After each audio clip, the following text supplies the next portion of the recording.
থেকে কি নিউজ পেয়েছে, পদস্থ এক মন্ত্রী সাহেব সেই দিন বললেন, ধর্ম প্রতিমন্ত্রী সাহেব তিনি বললেন, আমাদের সব বোঝা শেষ, আজহারী সাহেব হলো অমুক দলের প্রোডাক্ট।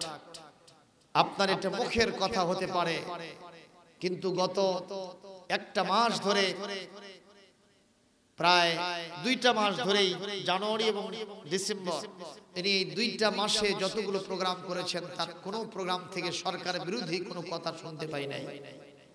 কোন দলের পক্ষে তিনি এজেন্টগিরি করেন নাই। কথা বলেন না কেন? উনি এজেন্টগিরি করেছেন কার পক্ষে? জোরে বলেন কার পক্ষে? সেই দিন ঢাকা ভার্সিটিতে একজন সাংবাদিক গিয়েছেন, মিজানুর রহমান আজহারী সাহেবের ওয়াজ আপনাদের কেমন লাগে? ওখানকার ছাত্রীরা, ওখানকার ছাত্ররা তারা স্পষ্ট ভাষায় বললেন, বাংলাদেশের ফেমাস বক্তা হিসেবে আজহারী সাহেবের ওয়াজ আমাদের খুব ভালো লাগে। সবাই পঙ্গপালের মতো ছুটে চলেছে তার ওয়াজ শোনার জন্য। আমার মনে হয় সরকার তাকে ভুল বুঝেছে। কথা বলেন ঠিক কিনা? এবং ইতিমধ্যেই ধর্ম প্রতিমন্ত্রীর এই বক্তব্যের পরে ওনার প্রোগ্রামগুলি বন্ধ হয়ে গেছে। হাজার হাজার লক্ষ লক্ষ টাকা খরচ হয়েছে কর্তৃপক্ষের, এবং সেখানে মানুষ, উৎসুক জনতা আগ্রহ নিয়ে, কিউরিসিটি নিয়েছিল তার ওয়াজ শুনবে। সিলেটের একটা মাহফিল বন্ধ করা হয়েছে, সেই মঞ্চেই পরের দিনে আবার কনসার্ট হয়েছে নারীদের পছন্দ দেহের। জোরে নাউজুবিল্লাহ বলতে হবে। সম্মানিত উপস্থিতি, আমরা মাননীয় প্রধানমন্ত্রীর কাছে দাবি জানাবো, মিজানুর রহমান আজহারী আপনার জন্য বার্ডেন না, আপনার জন্য অ্যাসেট।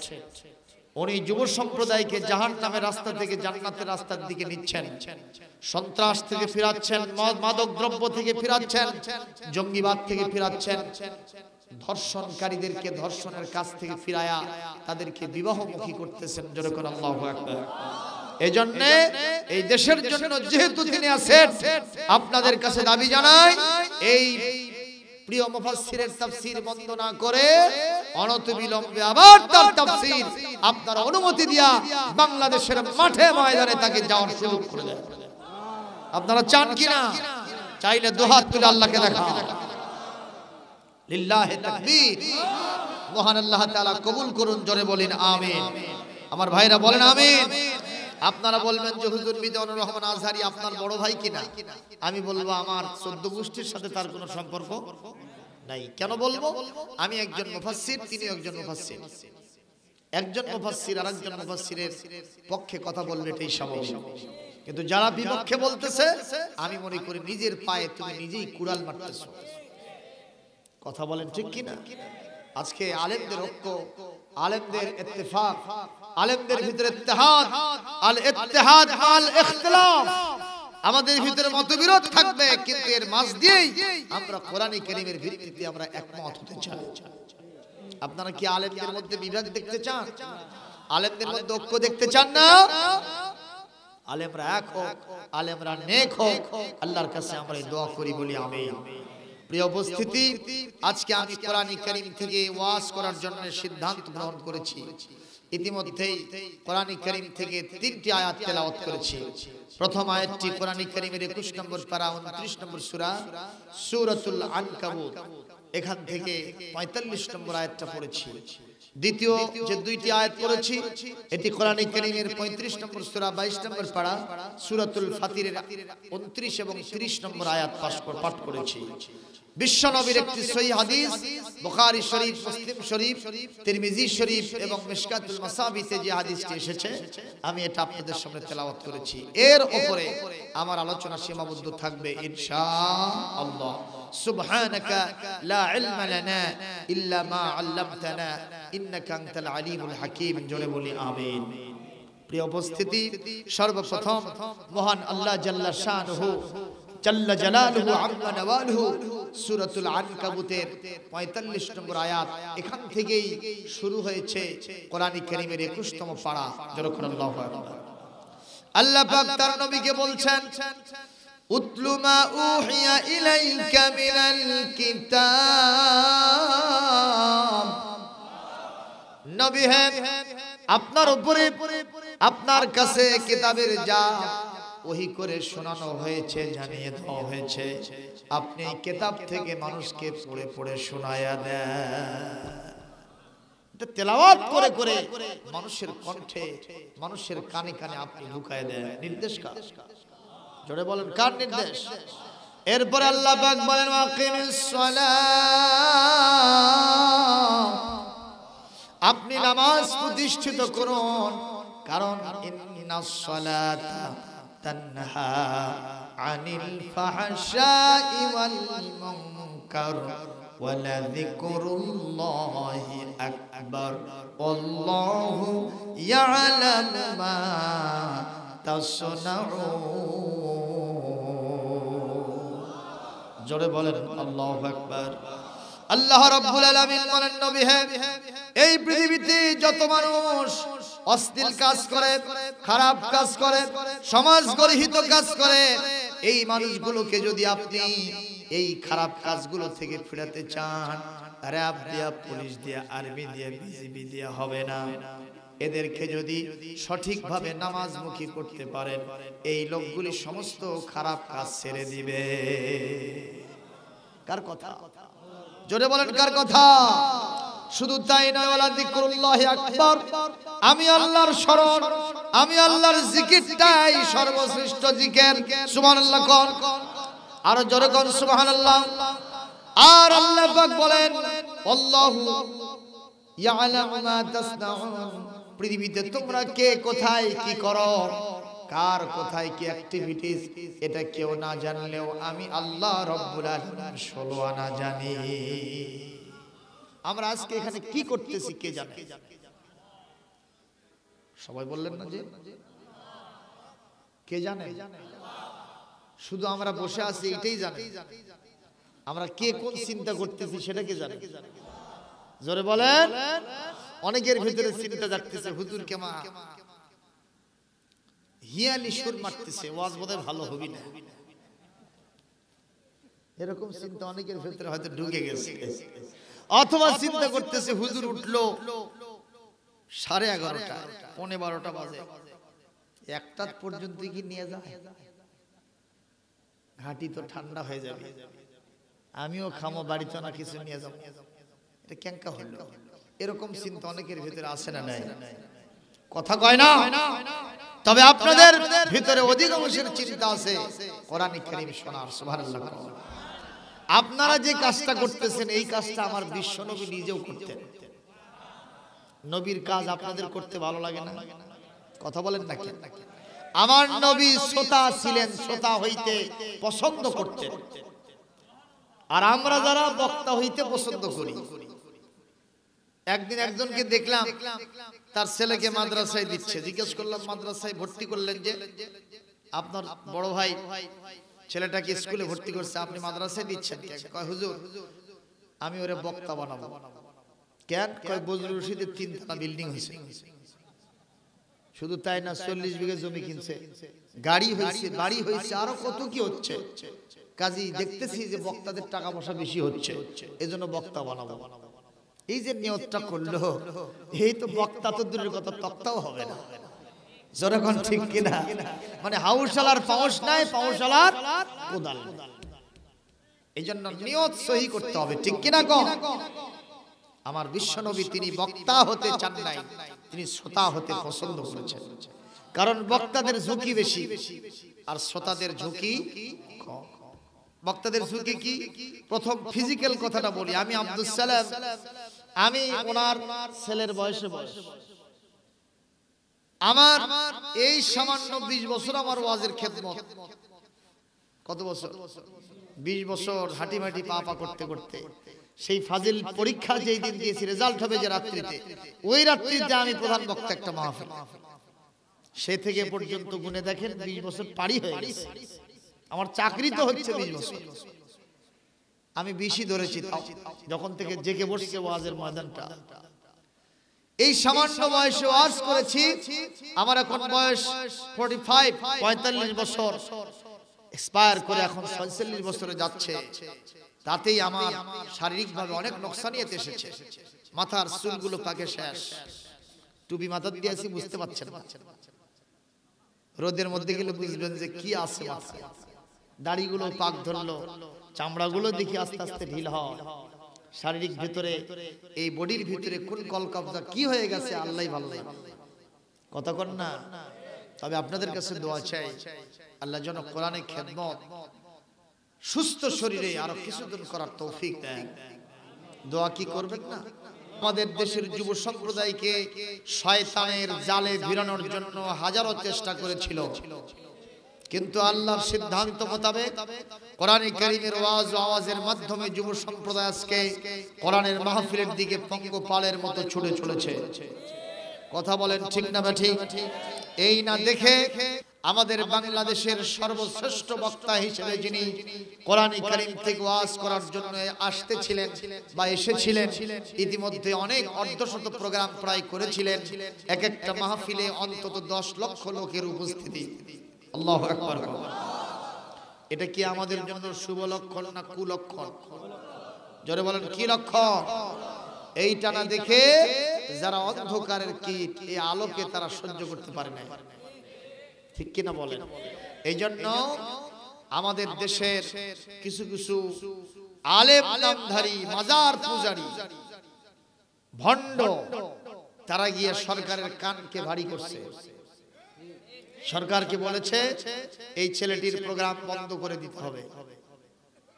সরকারও এটা কি বুঝলো আমরা জানি না। আমাদের জন্য একটু দোয়া করবেন না? খালি টাকা দেখেন না, আমাদের যে ক্ষতিটা, যেরকম ঝুঁকিপূর্ণ অবস্থায় আমরা বক্তব্য রাখি, যদি একটা বক্তার কোনো কলকবজা নষ্ট হয় লাখ লাখ টাকা চলে যাবে, ঠিক কিনা? আর হাদিয়া যদি একটু বলি যে 8-2,000 টাকা বেশি দেন, কয় যে হুজুরিল্লাহ জায়েজ আছে, আছে না নাই? বলে কি বলে না? সম্মানিত অসুস্থ হইলে আপনি তো আমার দিকে তাকাবেন। আমার ভাইরা, এটা গেল ফিজিক্যাল দিক থেকে। এরপর আসেন একজন বক্তার সরই যে দায়িত্বপূর্ণ কাজ, সেটা হলো কিয়ামতের কঠিন ময়দানে আল্লাহ রাব্বুল ইজ্জতুল জালাল বক্তাদেরকে জবাবদিহির কাঠগড়ায় দাঁড় করাবেন। তুমি যা বলেছিলে তা কি তুমি মানতে পেরেছো? তুমি কি মেনেছিলে তা? বলেন, যদি কোনো বক্তা এর সঠিক জবাব দিতে না পারে, ওই বক্তাকে নিয়ে যাওয়া হবে কোথায়? আল্লাহ রাসূল মেরাজে গিয়ে দেখলেন এক শ্রেণীর লোক, তাদেরকে জাহান্নামের কাঁচি দিয়া তাদের এই জিহ্বাটা কাটা হচ্ছে। কি কাটা হয়? কথা বলেন না, জিহ্বা কাটা হয়। আল্লাহ রাসূল জিজ্ঞেস করলেন, ইয়া আখি জিবরাইল মান হাউলা রাকারা? হযরত জিবরাইল আলাইহিস সালাম বললেন, হুম খুতাবাউ উম্মতিক, ওরা হলো আপনার উম্মতের খতিবগণ, বক্তাগণ, যা তারা বক্তব্য দিয়েছিল এই জিহ্বা দিয়া, ওই বক্তব্য অনুযায়ী জীবন পরিচালনা করে নাই। এই কারণে আজকে আল্লাহ পাক জাহান্নামের কাছি দিয়া আগুন দিয়ে তাদের এই জিহ্বাটা কেটে ফেলতেছেন। নাউজুবিল্লাহ। তাহলে বক্তার ঝুঁকি আছে না নাই? কথা কন না কেন? আপনারা হয়তো আজকে মাহফিলের সম্মান দিয়েছেন, আমাদের এমন অনেক পরিবেশ ওভারকাম করা লাগে যেখানে সম্মান তো দূরের কথা, অসম্মান নিয়ে টানাটানি হয়। এক জায়গায় গেলাম, দেখি শুধু খড় বিছানো, বসার সাথে সাথে নারে হেরি ঢুকে গেল, খালি খড় একটা ঘরের ভিতরে। কিছুক্ষণ পর একটা ছেলে এসে বলতেছে, হুজুর আর খের দেব? কি চাই? কি দিতে চাই? জিজ্ঞেস করলাম, বাবা আমি কি গরু না ছাগল, তুমি আবার খের দিতে চাও কোন আক্কেলে? কয় হুজুর বাড়িতে বিয়েই বিয়ান, আত্মীয় স্বজন, জামাই জি নাতি নুত করে এসে ভরে গেছে, ল্যাপ তোষক সব শেষ, আপনার জন্য আমরা খের বরাদ্দ রাখছি, নিলে না নালে গেলাম। নাউজুবিল্লাহ বলবেন না? তাহলে এমন অনেক পরিবেশও আমাদেরকে ওভারকাম করতে হয়। শেরপুরে আপনাদের এখান থেকে তো পাশে, শেরপুর ছিলেন না? এখানে ওয়াজ করতে গেছি, নামটাও বলি না, বলবো না, নাম বললে হয়তো ইউটিউবে চলে যাবে, এটা শুনে আবার ওরা মন খারাপ করবে। তো প্রিন্সিপাল সাহেব, একটা ফাজিল মাদ্রাসা, প্রিন্সিপাল সাহেব আমাকে বললেন যে হুজুর উমুকের সাথে আপনি ওপরে যান, খাওয়া দাওয়া হচ্ছে। তো যে দেখলাম মনে হয় 5 কুটুম্বি ফেল, এত মানুষের চাপ। আমি এখন ঢুকতে নিচ্ছি, গেটম্যান করছে, হুজুর এখন হবে না, সরে যান, দেরি আছে, ওটা ভরে গেছে, এখন হবে না। তো যে লোক আমাকে নিয়ে আসছে ও আবার পিস্টাম দিচ্ছে। আমি কিন্তু প্রধান বক্তা, কি বক্তা? আর আমাকে রুমের ভিতরে ঢুকতেই দিচ্ছে না। কথাটা কি ছোট না বড়? তারপরে যখন ওখানে দাঁড়ায় থাকলাম, আমি তো নিচে যেতে পারি না, কিছুক্ষণ পর ফাঁকা হইল, ভেতরে গিয়া বসবো, দেখি জায়গাও পাই না, কোনার যে বসলাম। তারপরে নিয়ে আসলো এই ভাত আর আলু ঘাটার সাটা নিয়ে এসে দিচ্ছে। আমি বললাম আমি তো আলু ঘাটা খাই না। কইলা ভাক্কা বাদ দেন, যদি খানতে খান না উঠে চলে যান। মানে আমাকে চিনতে পারে না, বুঝছেন? তারপরে কোনো মতো কষ্ট করে এটা খাইলাম। আমি বললাম একটু পানি টানি দেন, হাতটা ধোয়া। কই যে হাত ধোয়ার সিস্টেম তো এটি না, ও যে বাইরে ওখানে হাত ধোয়ার ব্যবস্থা আছে, চলে যান। এইরকম পরিস্থিতি আমাদের ওভারকাম করতে হয়, যেরকম ঠিক কিনা? তাহলে হুজুরদের শুধু এই হাদিয়াটাই বড় করে দেখেন না, তাদের অনেক ঝুঁকি আছে, কিয়ামতের দিনে কঠিন অবস্থা হবে। এই কারণে বক্তা হওয়ার চাইতে শ্রোতা হওয়ার দরকার। ধরে বলুন ঠিক কিনা? তো সবাই যদি শ্রোতা হয় তো বক্তাও তো হওয়া লাগবে। এর ভিতর থেকে আল্লাহ যাকে কবুল করবেন তিনি হয়ে যাবেন। জোরে সুবহানাল্লাহ বলবেন না? আমি আব্দুল সালাম কোন জীবনে চিন্তা করি নাই সিংজারি মাদ্রাসার মঞ্চে বসে আমি বক্তব্য রাখবো, ওয়াজ করব। আমি এই চিন্তা কোনোদিন করি না আমি আমার গ্রামের মাহফিলে আমি প্রধান বক্তা হব। আল্লাহ আমাকে করেছেন, আলহামদুলিল্লাহ। শুধু তাই নয়, সেদিন আমার মসজিদ যেখানে আমি নামাজ পড়ার তার পাশেই 100 গজ দূরত্বে ঈদগাহ ময়দান, বাৎসরিক তাফসীরুল কোরআন মাহফিল, 5 ওয়াক্ত নামাজে মসজিদে যাচ্ছি। ওরা কই হুজুর আপনাকেই প্রধান বক্তা বানাবো। এই গত কয় তারিখে? 30 তারিখে হয়ে গেল প্রোগ্রামটা, 30শে জানুয়ারি। সেখানে আপনারা কয়জন আসছেন? এর থেকে 3 ডবল লোক মাহফিলে রাত 12টা 12:30 পর্যন্ত ওয়াজ শুনেছে। আল্লাহু আকবার। তাহলে কবুলের মালিক কে? চাইলেই হবে না, যাকে ইচ্ছা তারে বানাবেন। তবে আগে আপনাদের সন্তানদেরকে আলেম বানানোর নিয়তে মাদ্রাসায় ভর্তি করবেন। জোরে বলুন ঠিক না ঠিক? কথা কোথা থেকে বললাম? বিশ্ব নবীজি তার একজন মুফাসসির সাহাবী হযরত আব্দুল্লাহ ইবনে মাসউদ কে বললেন, ইবনে মাসউদ ইকরা আলাইয়াল কুরআন, তুমি একটু কোরআন পড়ো, আমি একটু কোরআন শুনবো। হযরত ইবনে মাসউদ বলেন, হুজুর এই বেয়াদবি অন্য কেউ করলে করতে পারে, আমি এই বেয়াদবি আপনার সাথে করতে পারবো না।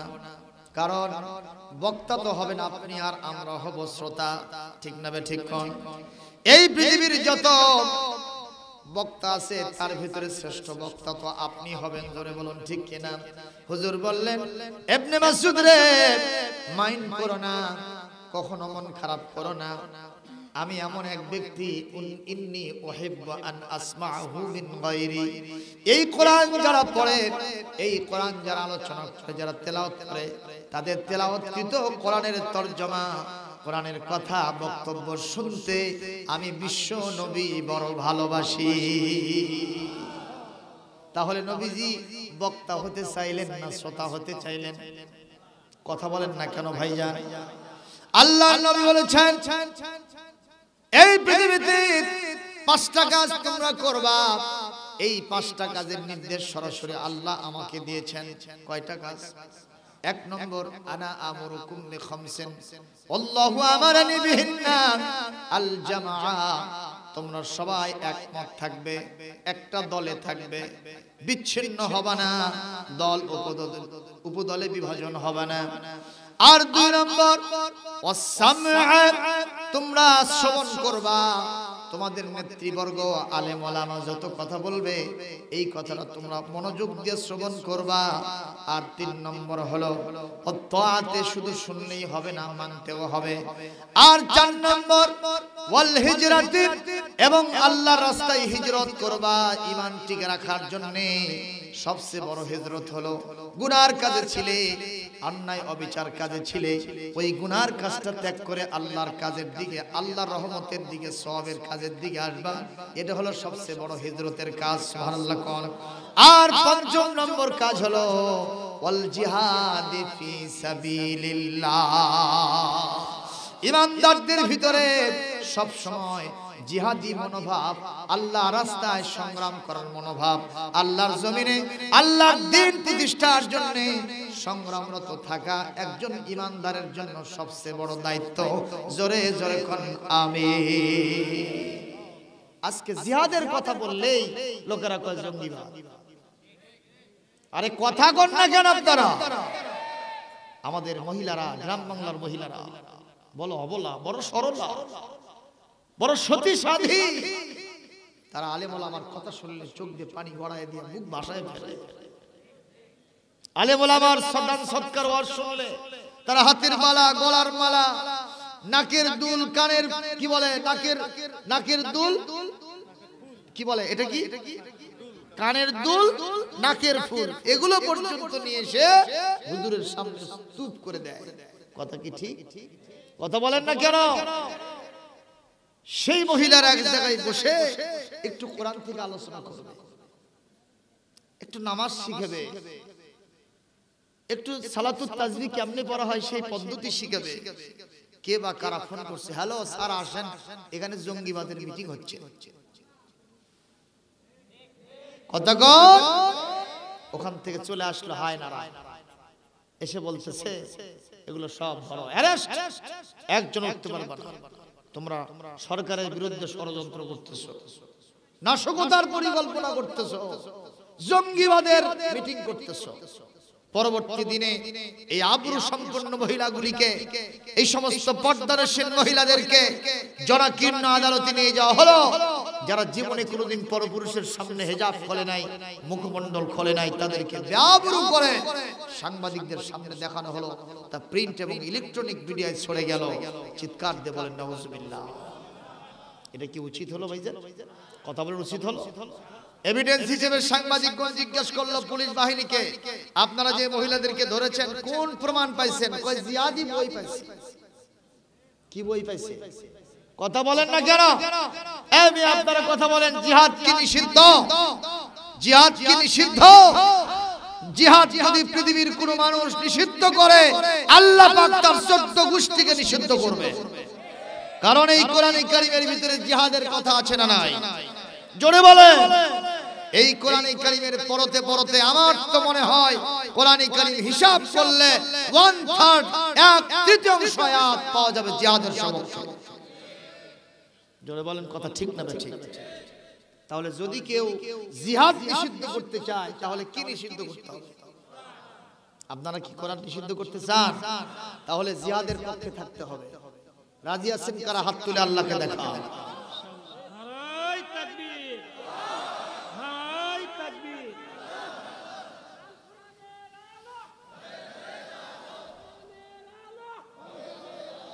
জিহাদ করার জন্য নির্দেশনা কে দিয়েছেন?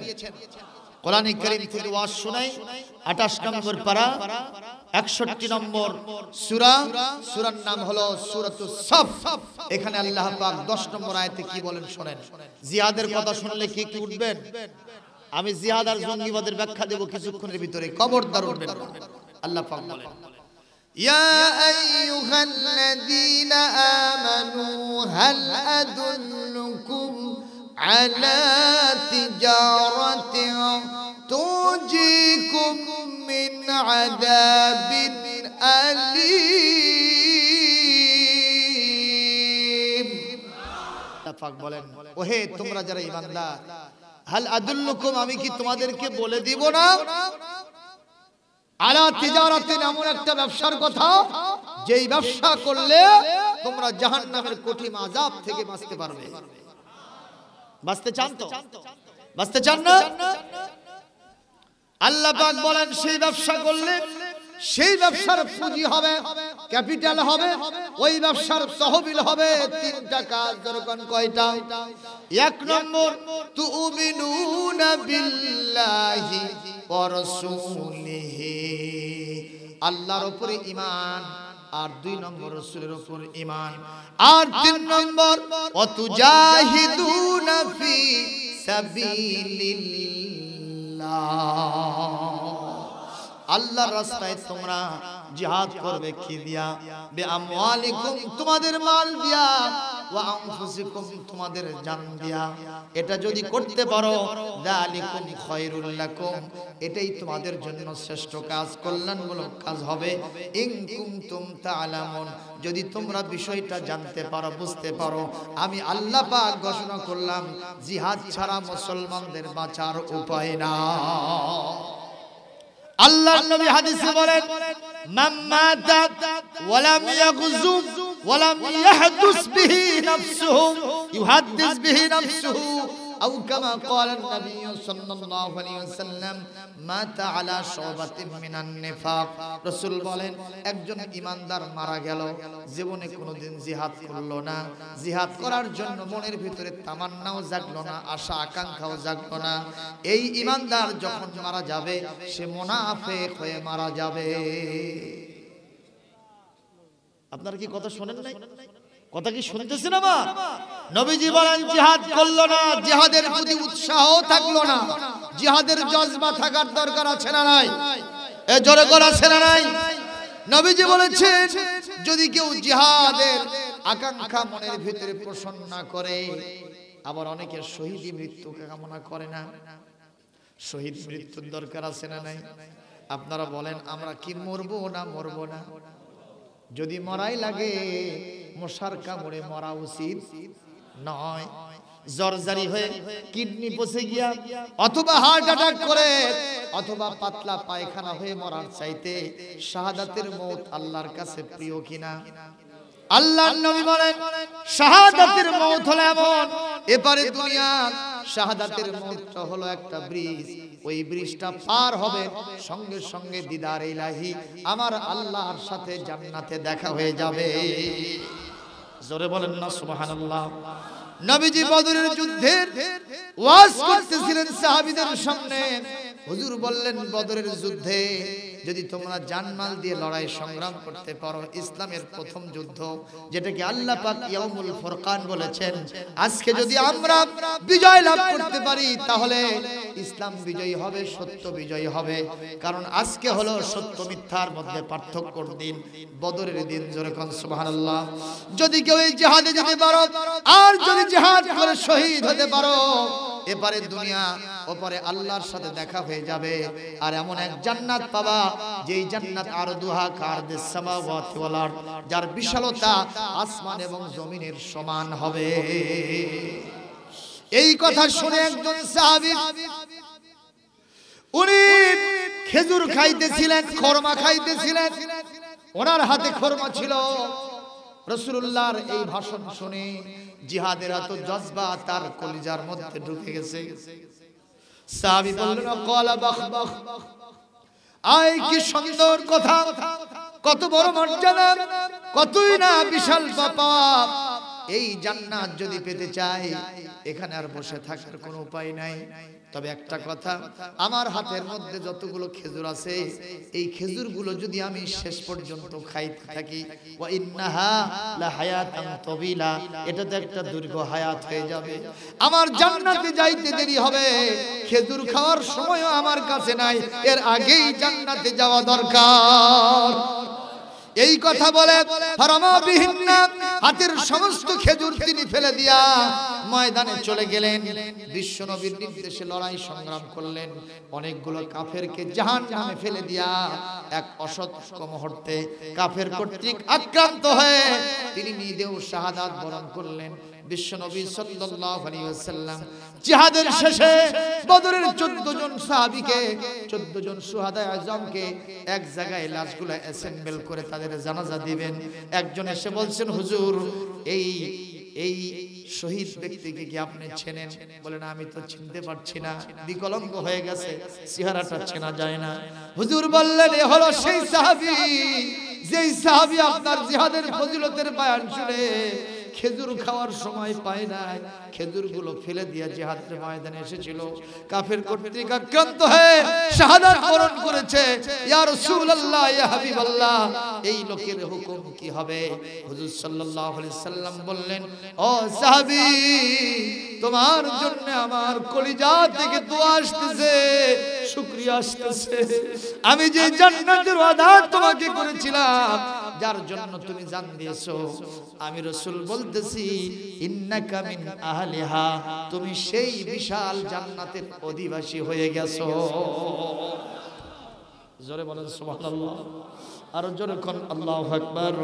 ও মুসলমান, জবাব দেন, মরতে হবে কিনা? মরতে হবে কিনা? যদি মরি আমরা শাহাদাতের মওত চাইব। শাহাদাতের মওত চাইলেই যে পাবেন গ্যারান্টি নাই। হযরত খালিদ বিন ওলীদের নাম কি শুনছেন? শুনেন নাই? খালিদ বিন ওলীদ কি ছিলেন? বীর পুরুষ ছিলেন। সুবহানাল্লাহ।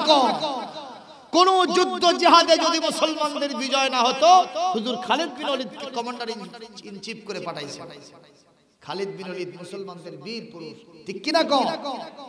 সেই খালিদ বিন ওলীদ বলেছেন, মৃত্যুর পূর্ব মুহূর্তে আমি চেয়েছিলাম জিহাদের ময়দানে আমার হাতে অনেকে এই পৃথিবী থেকে জাহান্নামে চলে গেল, আমার চোখের সামনে অনেকে শহীদ হয়ে জান্নাতে চলে গেল, কিন্তু আমি তো সেই সুযোগ পাইলাম না। অথচ আমি ছিলাম বীর পুরুষ, অগ্র সেনানী। আজকে আমার বিছানায় তরপায়া তরপায়া জ্বর জারি হয়ে অসুখ বিসুখ হয়ে আমাকে মরতে হয়েছে। এই পৃথিবীর কাপুরুষেরা, তোমরা শুনে রাখো, শাহাদাতের মওতকে ভয় পাবা না। আল্লাহ পাক জানেন কার শাহাদাতের মওত হবে আর কার হবে না। রাসূল বলেছেন, মান সাআলাল্লাহ বিশ-শাহাদাতি, মান সাআলাল্লাহ আশ-শাহাদাতা বিসিদকিন বাল্লাগাহুল্লাহু মানাজিলাশ শুহাদা'i ওয়া ইম্মাতা আলা ফিরাশিহি। আল্লাহর নবী বলেন, আল্লাহর কাছে যদি কেউ মন থেকে শাহাদাতের মৃত্যু কামনা করে, এই লোক যদি জ্বরজারি হয়ে, পাতলা পায়খানা হয়ে, হার্ট অ্যাটাক করে, ক্যান্সারে আক্রান্ত হয়েও মারা যায়, আল্লাহ পাক তাকে শাহাদাতের মর্যাদায় পৌঁছায়া দিবে। কারণ মনের নিয়তটাই কার কাছে কবুল হয়। কথা বলছেন না কেন?